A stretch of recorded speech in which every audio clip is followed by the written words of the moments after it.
రాక్షస రాక్షస అని ఒక కొత్త కన్నడ సినిమా తెలుగు డబ్ అయి రిలీజ్ అయింది. కన్నడలో మార్చి 7న రిలీజ్ అయింది. తెలుగులో కూడా డబ్బింగ్ అయి థియేటర్స్లో రిలీజ్ అయింది సినిమాలో హీరో వచ్చేసి ప్రజ్వల్ దేవరాజ్.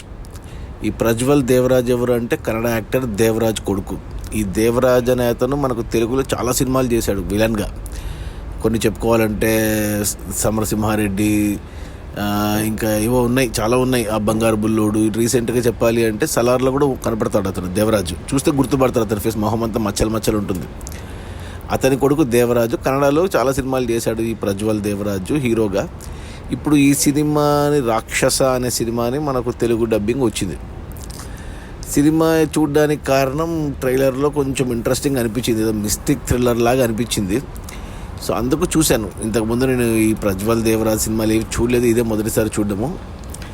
సినిమా స్టార్టింగ్లో మనకు టైటిల్స్ అప్పుడు ఏదో ఒక రాక్షసుడు, ఒక బ్రహ్మ రాక్షసుడు స్టోరీ చెప్తారు.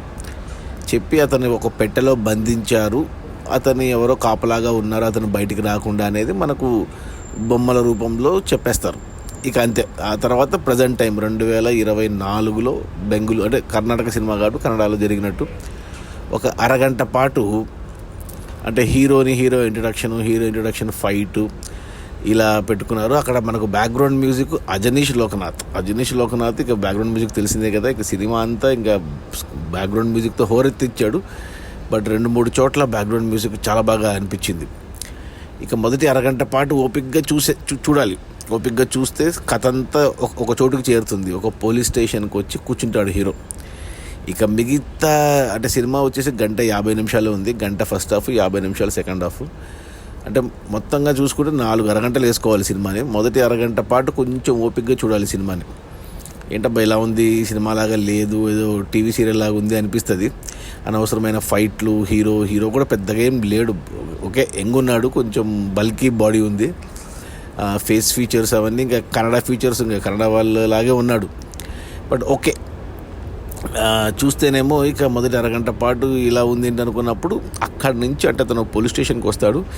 ఇక పోలీస్ స్టేషన్లో అతనొక్కడే మిగులుతాడు. ఇక మిగతా 1.5 సినిమా అదే పోలీస్ స్టేషన్లో ఆ ఒక్క క్యారెక్టర్, హీరో క్యారెక్టర్ మీద నడుస్తుంది సినిమా. ఇంకా మనకు తెలియకుండానే మనకు చూపారు బ్రహ్మరాక్షసుడు అక్కడ ఉన్నట్టు చూపిస్తారు అంతే మనకంత. ఇక మొదటి అరగంట అయిపోయాక సినిమా ఇంట్రెస్టింగ్గా స్టార్ట్ అయింది. గ్రహణం అన్నారు, 1 గంట సేపు గ్రహణం అన్నారు. ఆ గ్రహణం ఉన్న గంటలో బ్రహ్మరాక్షసుడు రెచ్చిపోతాడు అన్నట్టు చూపిస్తారు మనకు. అంటే హీరో వల్ల బ్రహ్మరాక్షసుడు బయటికి రావడము, హీరోని అటాక్ చేయడము, సతాయించడము బాగా అలా కొద్దిగా ఇంట్రెస్టింగ్గానే వెళ్ళింది అరగంట పాటు. దానికి తోడు ఇంకా అక్కడ డైలాగ్స్ లేవు, మాటలు లేవు, ఏమీ లేవు. కేవలం బ్యాక్గ్రౌండ్ మ్యూజిక్, ఆ హీరో, మనకు కనపడని ఆ బ్రహ్మరాక్షసుడు పెట్టే టార్చరు. ఇక అంతే. అరగంట తర్వాత ఇంటర్వెల్కి సినిమా అయిపోయింది. అంటే ఇంక సినిమా చూస్తే మనకు అర్థమవుతుంది ఏంటబ్బా ఇంకా సినిమా అయిపోయింది కదా, ఇంకా ఏముంటుంది అనుకుంటాం మనం. అప్పుడు ఇంటర్వెల్ కార్డు కాడ రైటర్ అండ్ డైరెక్టర్ ఏదో పేరు ఉంది, లోహిత్ హెచ్ అనేసి డైరెక్టర్ పేరు వేసుకున్నాడు. పర్లేదు, బాగానే ఇంట్రెస్టింగ్గా ఉంది కదా ఈ అరగంట అనుకున్నాను నేను. మరి ఇప్పుడు సినిమా అయిపోయినట్టే అనిపించింది నాకు, ఇంకేముంటుందబ్బా అనుకున్నాను. సో ఈ ఇంటర్వెల్ స్టార్ట్ అయ్యాక అప్పుడు మనకు మళ్ళీ జరుగుతుంది. అంటే మనము ఇంటర్వెల్ ముందు చూసిన ఒక అరగంట మళ్ళీ అవే సీన్లు రిపీట్ అవుతుంటాయి. నాకు అనిపించింది ఇదేంటి, ఇది టైం లూప్ లాగే చాలా సినిమాలు వచ్చాయి కదా. మనం ఎస్పెషల్లీ చెప్పుకోవాలంటే మానాడు, మన శంభు సినిమా మానాడులో జరుగుతుంది టైం లూప్లో పడి ఉంటాడు అతను. టైం లూప్ లాగే ఉందేంటబ్బా అనిపించింది నాకు. ఒక అరగంట పాటు మళ్ళీ అవే చూపించారు, మళ్ళీ ఎండ్ చేశారు. అరే ఇదేంటి, ఇది ఏంటబ్బా అసలు, అంటే టైం లూప్ అని చెప్పలేదు మనకు. ఇంకా బ్రహ్మరాక్షసుడు ఉన్నాడు కాబట్టి అతని మాయ అనుకోవాలి అతనిది. సరే బాగుంది, ఇంట్రెస్టింగ్గానే వెళ్ళింది అనుకున్నాను. అక్కడికి 1.5 సినిమా అయిపోయింది. ఇంకా లాస్ట్ అరగంట అక్కడ మళ్ళీ సేమ్ మనము ఇంటర్వెల్ ముందు చూసిన అరగంట, ఇంటర్వెల్ తర్వాత చూసిన అరగంట, అదే మళ్ళీ రిపీట్ ఒక 10 నిమిషాల పాటు. ఇక ఆ తర్వాత ఎన్నిసార్లు రిపీట్ అంటే కొన్ని 100 సార్లు రిపీట్ అయినట్టు ఒక పాటలో చూపిస్తారు. ఇంకా అదే టైం లూప్లో పడినట్టు, హీరో బయటికి రాలేనట్టు అని చూపించి ఇక లాస్ట్ 10 నిమిషాల్లో దాన్ని ఎండ్ చేశారు. ఇంకా దాన్ని అదే నాకు ఆ ఎండింగే అంత కన్విన్సింగ్ అనిపించలేదు నాకు. అసలు నాకు అనిపించింది ఏంటంటే, అసలు ఈ బ్రహ్మరాక్షసుడు ఉంటే హీరోని సతాయించాలనుకుంటే టైం లూప్ ఎందుకు జరుగుతుంది అనేది అర్థం కాలేదు నాకు. దానికి పర్పస్ అంటూ లేదు. అలాగే అంత పెద్ద బ్రహ్మరాక్షసుని క్లైమాక్స్లో 10 నిమిషాల్లో హీరో పెద్ద ఫైట్ పెట్టుకుని లెందీగా సింపుల్గా ఎండ్ చేసేస్తారు. అది కూడా అంత కన్విన్సింగ్ అనిపించలేదు.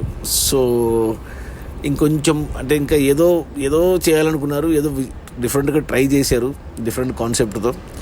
బట్ అది అంతగా వర్కౌట్ అవ్వలేదు నాకు. అంటే మొదటి 2 గంటల సినిమా అనుకుంటే మొదటి అరగంట చివరి అరగంట పక్కన పెట్టేస్తే మధ్యన ఉన్న 1 గంట, అంటే ఇంటర్వెల్ ముందు అరగంట, ఇంటర్వెల్ తర్వాత 1 అరగంట, ఆ గంట పోర్షన్ నాకు నచ్చింది. ఎస్పెషల్లీ హీరో ఒక్కడు, నో డైలాగ్స్, ఓన్లీ బ్యాక్గ్రౌండ్ మ్యూజిక్తో కొద్దిగా భయపెట్టించారు, ఇంట్రెస్ట్ క్యూరియాసిటీ బిల్డ్ చేశారు. సో ఓకే ఉంది, నాకైతే ఓకే అనిపించింది సినిమా. నా రేటింగ్ వచ్చి 2/5. లాస్ట్ అరగంట ఇంకొంచెం బాగా మంచి క్లైమాక్స్ ఇచ్చి మంచిగా ఎక్స్ప్లెనేషన్ ఇచ్చింటే బాగుండేది. మొదటి అరగంట కూడా ఈ అనవసరమైన హీరో ఇంట్రడక్షన్ ఫైట్లు తీసేసి డైరెక్ట్గా పాయింట్లోకి వెళ్ళింటే కూడా బాగుండేది అనిపించింది. లక్కీగా ఎటువంటి హీరోయిన్లు, పాటలు, డ్యాన్సులు, ఫైట్లు ఇవేం పెట్టుకోలేదు. So to the point different concept try చేశారు, అందుకు అప్రిషియేట్ చేయాలి ఆ డైరెక్టర్ లోహిత్, రైటర్ డైరెక్టర్కి. హీరో కూడా సరిపోయాడు ఈ క్యారెక్టర్కి. ఇక మిగతా వాళ్ళే సపోర్టింగ్ కాస్ట్లో ఉన్న కొద్ది క్యారెక్టర్లు, చిన్న పాప, కూతుర, వాళ్ళంతా సెట్ అవ్వలేదు, సరిగ్గా చేయలేదు వాళ్ళంతా. చిన్న పాప, దానికి తోడు రోప్ షాట్స్ చాలా ఉన్నాయి సినిమాలో. అన్ని స్లో మోషన్లో దగ్గరగా చూపించారు కాబట్టి రోప్ షాట్స్ అనేది క్లియర్గా తెలిసిపోతుంది. అది రోప్ షాట్స్ ఫాస్ట్గా వెళ్ళిపోతే మనం అంత పట్టించుకోము, కానీ స్లోగా తీసినప్పుడు రోప్ షాట్స్ కొద్దిగా ఎబ్బెట్టుగా అనిపిస్తాయి. ఉన్నకాడికి కొద్దిగా గ్రాఫిక్ వరకు కూడా బాగానే ట్రై చేశారు. మెయిన్ అసెట్ వచ్చేసి అజనీష్ లోకనాథ్ బ్యాక్గ్రౌండ్ మ్యూజిక్ ఈ సినిమాకు. కొన్ని చోట్ల మరీ గోలగా ఉంది కానీ, బట్ కొన్ని చోట్ల మాత్రం ఆ బ్యాక్గ్రౌండ్ మ్యూజిక్ వల్లే సీన్ రక్తి కట్టింది. ఓకే, డిఫరెంట్ కాన్సెప్ట్, చూడొచ్చు. సో థియేటర్లో ఉంది, తెలుగు డబ్బింగ్ కూడా పర్లేదు, బాగానే ఉంది. సో ఇది రాక్షస కన్నడ డబ్బింగ్ మూవీ. నా రేటింగ్ 2/5. థియేటర్స్లో ఉంది. ఇట్లాంటి డిఫరెంట్ కాన్సెప్ట్, కొద్దిగా హారర్ ఎలిమెంట్ ఉన్నది నచ్చుతుంది అనుకుంటే చూసేయచ్చు. లేదు రేపొద్దున ఓటీటీలో వచ్చాక చూస్తామన్నా కానీ ఓకే. ఫ్యామిలీతో చూడొచ్చా అంటే ఫ్యామిలీతో చూడొచ్చు. ఏమంటే అక్కడక్కడ కొద్దిగా జంప్ స్కేర్స్, కొన్ని చోట్ల కొద్దిగా భయం అయితే అవుతుంది.